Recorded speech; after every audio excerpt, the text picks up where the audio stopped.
안녕하세요.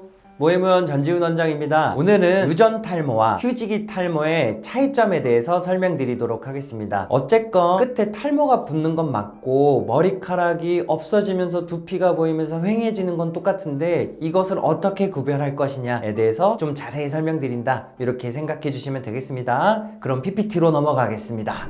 그래서 PPT 제목은 유전 탈모, 휴지기 탈모 중에 나는 어떤 탈모일까 감별하는 방법에 대해서 설명드리겠습니다. 여성을 위주로 설명을 드리겠습니다. 왜냐면 남성분들은 휴지기 탈모가 오는 경우가 굉장히 드물기 때문에 여성분들이 이 고민을 많이 하시거든요. 그래서 여성분들을 위주로 설명드리도록 하겠습니다. 일단 유전적 탈모는 여성형 탈모라고 일반적으로 그냥 생각해 주시면 되겠습니다. 요인에 대해서 간단히 설명을 드리면 호르몬이라든지 남성 호르몬, 여성 호르몬 둘 다 해당이 됩니다. 영양 또는 여러 환경적인 요인에 의해서 결국 모발이 빠져서 없어지는 게 아니라 가늘어지는 거다, 이렇게 생각해 주시면 되겠고요. 휴지기 탈모 같은 경우는 머리가 극심하게 많이 빠지는, 실제로 많이 빠지는 그런 탈모입니다. 그런데 그 요인이 있어요. 원인이 뚜렷합니다. 출산 또는 다이어트, 극단적인 스트레스 등에 의해서 머리카락들이 나 못 살겠다 하고 파업하는 거다 생각해 주시면 되겠어요. 일례로 산후 탈모를 가지고 설명을 드려보면 일종의 휴지기 탈모인데요. 예를 들어 내가 1월에 아이를 출산을 했다 그러면 2월이나 3월부터 머리카락이 급속도로 많이 빠지기 시작해서 어떤 경우까지 있냐면 내가 이대로 한 2-3개월, 3-4개월 지나면 전체 머리가 반밖에 안 남겠다 하는 공포심에 사로잡히는 그런 탈모이기도 합니다. 그래서 조금 더 그 둘의 차이를 자세히 설명드려보면 여성형 탈모, 즉 유전 탈모는 단기간에 급격히 진행하지는 않습니다. 여쭤보면 5년, 7년, 8년 서서히 진행했어요 라고 하시는 분들이 대부분이고 패턴이 있어요.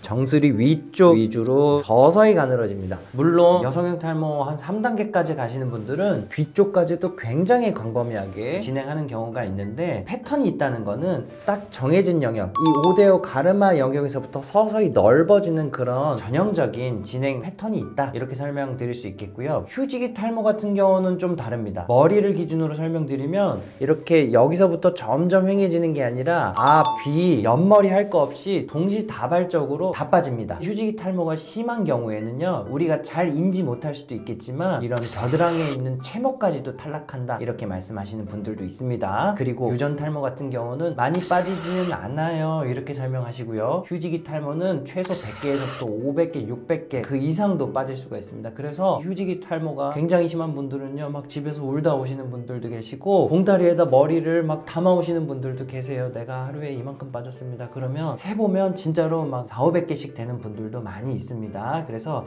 이 빠지는 패턴 자체가 다르고요. 다시 유전 탈모 같은 경우는요, 치료를 안 하면 계속 진행합니다. 좋아지는 법이 거의 없어요. 그래서 적극적인 치료를 해야 좋아지는 특징이 있는 반면 휴지기 탈모 같은 경우는요, 한 2-3개월 정도 굉장히 급속도로 진행하다가 한 6-7개월 정도만 지나도 많이 회복되는 경우들이 있어요. 그래서 휴지기 탈모가 온 분들은 제가 어떻게 치료하냐면 휴지기 탈모가 시작되고 나서 한 5-6개월 정도는 제가 드리는 바르는 약과 먹는 약 정도로 홈케어를 하시다가 6개월이 넘어도 계속 머리가 많이 빠지는 양상이면 다시 오시라고 한 다음에 빠지는 양상이 여전히 심각하다 하면은 메조테라피와 같은 그런 치료를 적극적으로 권해드리고 있습니다. 치료 방식에 대해서는 뒤에 다시 자세히 설명드리겠습니다. 그래서 이 두 가지의 임상 양상이 이렇게 차이가 난다, 이렇게 이해해 주시면 되겠고요. 위 두 분은 이렇게 한 분입니다. 그리고 오른쪽 위아래가 또 한 분인데 이 두 분 다 휴지기 탈모입니다. 휴지기 탈모인 분들이요, 정수리 앞뒤 옆 할 거 없이 다 엄청 휑해지긴 하지만 특히 이 M자 쪽이 정면에서 봤을 때 굉장히 급속도로 진행하는 패턴으로 보이는 경우도 있어요. 그래서 치료 잘하면 전반적으로 머리숱이 좋아지면서 앞쪽도 이렇게 채워집니다. 그래서 헤어라인이 갑자기 머리카락이 빠졌어요 하는 경우가 우리가 생각하는 M자 탈모가 아니라 급속도로 진행했다 그러면 휴지기 탈모일 가능성이 높습니다. 그래서 치료를 잘하면 이렇게 6개월 만에 좋아진 모습 확인하실 수 있고요. 오른쪽 분도 마찬가지입니다. 극심한 정신적인 스트레스를 받고 나서 머리가 너무 많이 빠져요, 앞에 머리가 M자가 엄청 깊어졌어요 라고 호소하시면서 M자 탈모 아닌가요? 라고 문의하셨지만 결국은 휴지기 탈모 치료를 하고 6개월 정도 지나고 난 후에 원래대로 복구된 그런 사진 여러분께 소개를 드렸습니다. 방금 보여드렸던 그 두 분의 정수리 사진입니다. 정수리도 많이 얇아졌어요, 휑해졌어요 말씀하시는데 치료 잘하면 한 6개월 만에도 많이 좋아질 수 있고, 오른쪽에 휴지기 탈모인 분 정수리가 휑해졌어요 라고 라고 말씀하셨지만 치료 적극적으로 했을 때 많이 좋아진 그런 모습 확인할 수 있었습니다. 그래서 휴지기 탈모 같은 경우는 M자뿐만 아니라 정수리까지도 많이 휑해진다, 그리고 적극적인 치료를 하면은 대다수에서 많이 호전될 수 있다 하는 부분을 사진을 통해서 설명드렸습니다. 급격히 빠진 머리는 빨리 좋아질 수도 있으니까요, 집안에서 고민만 하지 마시고 병원에서 간단하게 치료할 수 있는 방법이 있으니까 병원 찾아와 주시면 되겠습니다. 그에 반면 유전 탈모는 여성형 탈모라고 말씀드렸죠. 헤어라인은 건너뛰고 정수리 위주로 설명을 드리면, 이렇게 정수리가 서서히 휑해지는, 머리가 가늘어지는 그런 탈모를 적극적으로 역시 6개월 치료했을 때 넓어져 있던 두피 가르마가 좁아든 모습 확인하실 수가 있겠습니다. 치료 잘하면 이렇게 M자 부분이 잔머리가 좀 차오르면서 이렇게 조금 더 갸름한 모습으로 변하기도 합니다. 근데 이거는 모든 분들에게 그렇지는 않기 때문에 정수리 위주로 설명을 드렸습니다. 그래서 마지막 PPT입니다. 유전 탈모와 휴지기 탈모를 어떻게 치료할 것이냐. 유전적 탈모, 남성분들이 있어서 이런 먹는 탈모약 사용한다는 거 여성분들은 사용하지 않습니다. 여성분들은 주로 바르는 탈모약과 메조테라피 주사, 그리고 레이저 치료, 또는 필요하면 정수리 정말 휑하면 모발 이식을 진행하기도 한다 라는 요런 치료 방식 제가 소개해 드렸고요. 어떤 이벤트가 있고 짧은 기간에 머리카락이 급속도로 많이 빠지는 휴지기 탈모 같은 경우는 휴지기 탈모의 원인을 제거하는 게 중요합니다. 출산을 하면은 원인 자체가 없어지는 거기 때문에 휴지기 탈모 앓고 지나가는 거고요. 다이어트를 내가 4개월 5개월 계속 하고 있는데 머리가 정말 너무 많이 빠진다 그러면 다이어트 속도를 좀 늦추는 그런 원인 제거를 해주시는 것이 모발 상태를 좋아지게 하는 원인 제거 방식입니다. 그리고 이런 경우에도 바르는 탈모약 미녹시딜 치료가 가장 중요하고요. 5, 6개월이 지나도 빠지는 양상이 지속되고 호전이 되지 않는다 한다면 병원에서 적극적인 치료, 즉 메조테라피 주사라든지 레이저 치료를 적극적으로 하는 것을 권유드립니다.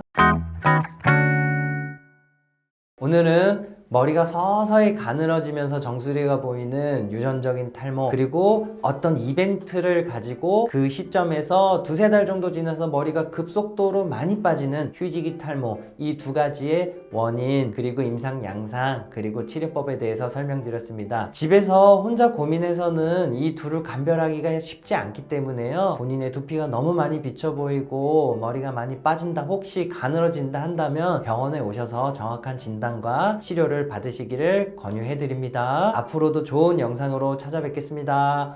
감사합니다.